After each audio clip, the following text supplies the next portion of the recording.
It's a beautiful game. Easy to see why they call it that, huh?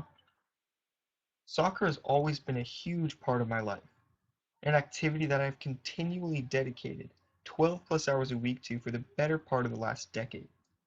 It has influenced aspects of my life, from the way I spend my free time on the weekends, to the video games I play, to the friends I choose. Growing up, I played almost every sport there is, but as each one got more competitive and time consuming, they started to drop off one by one, until only soccer remained. I love it not only because it's the perfect amount of action and speed, but because it's just flat out fun. Look, you can list out the pros and cons of each sport. Which one requires the most strength? Which one looks the best on college apps? Which one is going to get you the girl? But ultimately, it comes down to how much fun you have playing the sport. How much fun you have with your friends when playing it, whether it be a Saturday pickup game or CCS finals. And to me, soccer is the most fun. For about 8 years I played on Sunnyvale Alliance, the team you see here.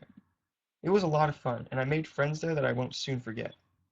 But near the latter end of those 8 years, I felt as if the game lost something. The excitement and happiness I was used to experiencing come game time gradually transitioned into sweaty palms, nerve-induced nausea, and constant fear of getting yelled at by teammates and coaches for making mistakes. It became a pretty hostile environment for a 13-year-old to deal with. So when my family moved to Los Altos, you could say I was pretty ready to change soccer teams as well. And that's what I did. A lot of my school friends were playing for the club MVLA, so I said to hell with it, let's complete the trade.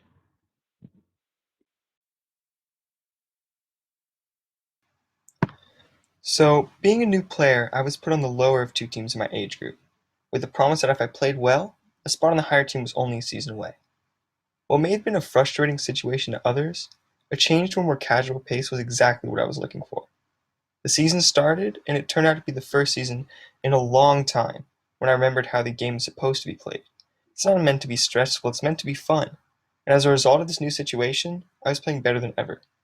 And the season ended with me still wanting more and more, which was a feeling I hadn't felt in a long time. But I was soon faced with a difficult decision. It was during the summer training when King George, the coach of the higher team, approached me, and in his thick West African accent, he offered me a spot on the higher team. This was a spot that was promised to me just a season ago. This was the plan. So I was a little surprised when I hesitated to answer him. A whole lot flooded into my head, and I remembered how great of a season I just had, and I didn't want to lose that. But of course I wanted to play on the higher team. I mean, who wouldn't? I took a deep breath and asked him for a few days to think about it.